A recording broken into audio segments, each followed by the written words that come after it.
This interview is being presented by Intimidation Clothing. Impose your will. Uncivilize. Don't talk about it. Be about it. Be a beast among men. Adrenaline Training Center. Up your game. Change the way you train.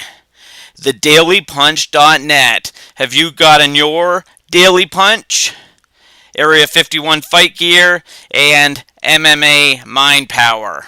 Late Night MMA Radio is live Monday and Thursdays, 10 p.m. Eastern, 7 p.m. Pacific. Call into the show to win MMA merchandise. www.latenightmma.com.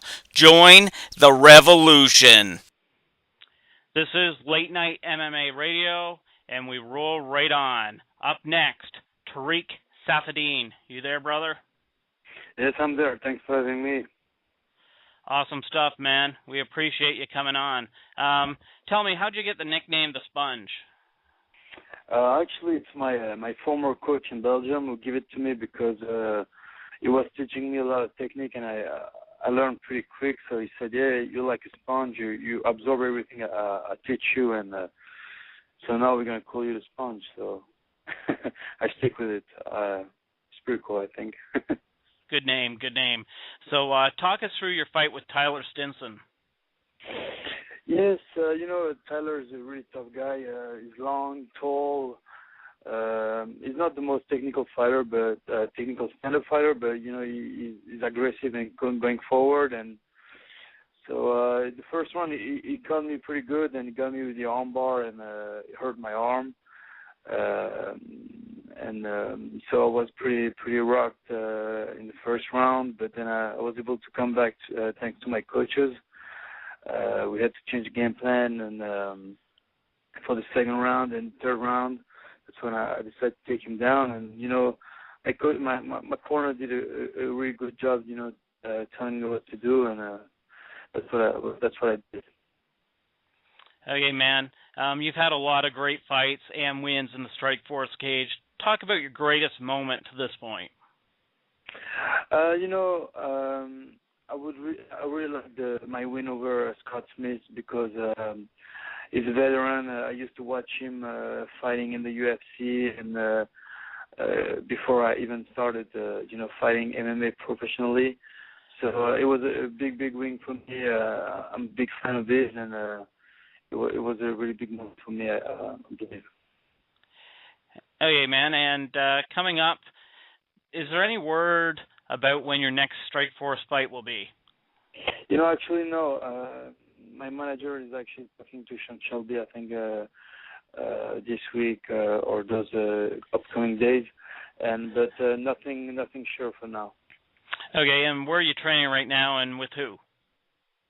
It's in Temecula, California, at Team Quest with Dan Anderson, Sukuju, JC Taylor, and all those guys at Team Quest. Oh, good stuff, good stuff. So, what was the worst injury you've had? I had a broken bone in my right hand 2 years ago. Kept me away from the ring for like 6-7 months.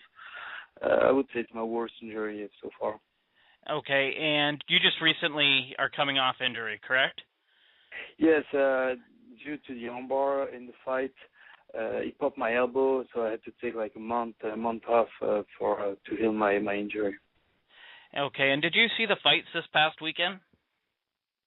No, actually, I watched. I wasn't home to watch the fight, but I watched the main event and a little highlight from a couple other fights, but I didn't watch the entire whole show.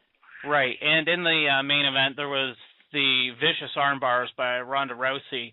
They're now saying that her arm wasn't broken. Is that surprising to you? Yeah, it's definitely surprising because the way the way it went, and it looks really broke to me, because for sure. Yeah. So, but she said it's not broken. Maybe some people are more flexible than the others. So I don't know. That's true.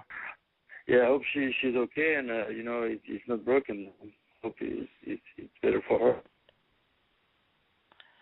Okay, and You're from Belgium, correct? Yes, I'm from Belgium, Europe, Brussels. Okay, so would it be a goal of yours to perhaps someday fight in the UFC and be able to go over to Europe and fight in these places? Yeah, definitely, because there is no Belgian fighter in the main organization, and I would love to represent my country as the first MMA fighter, first MMA Belgian fighter, especially to go to the UFC one day, and I will be honored to do that, of course. Okay, man. What'd you think of these crazy gas prices? Actually, it's funny because I was in Belgium, and I was complaining with the family about the price. But when I came back here, I had no idea, because before I left it was really low. But Right. By the time I left, it was. I come back here and I say, wow, it's maybe even cheaper in Europe. So, like, maybe I should go back for a little more longer in Belgium. Right. Okay, man. Final question here. What do you want to be remembered for at the end of your career? Well, I never really thought about that. I think I would love to, be recognized in my country, as the kind of the pioneer of, the MMA, be able to, represent the MMA in my country, because MMA it's illegal right now for, it's growing up, but it's still kind of illegal for the government, Sure. So I'll be glad, to be able to build the MMA over there and represent it in Belgium. Awesome stuff, Tarec. You sound like a great guy, and hopefully we can get you back on the show sometime. Would you like to thank any of your sponsors or promote your Twitter or Facebook? Yeah, definitely. You guys can follow me on Twitter and Facebook at Tarec Fighter. And I would definitely like to thank my family, friends, teammates, trainer, everybody, support me here at Team Quest in California and Belgium. And I'd like to thank my sponsor, Clinch Gear, who has helping me for the last few years. So thank you. Thanks, everybody. Thank you. Well, hopefully we'll talk to you soon, and have a good night. Thank you very much. Thank you. Have a good night.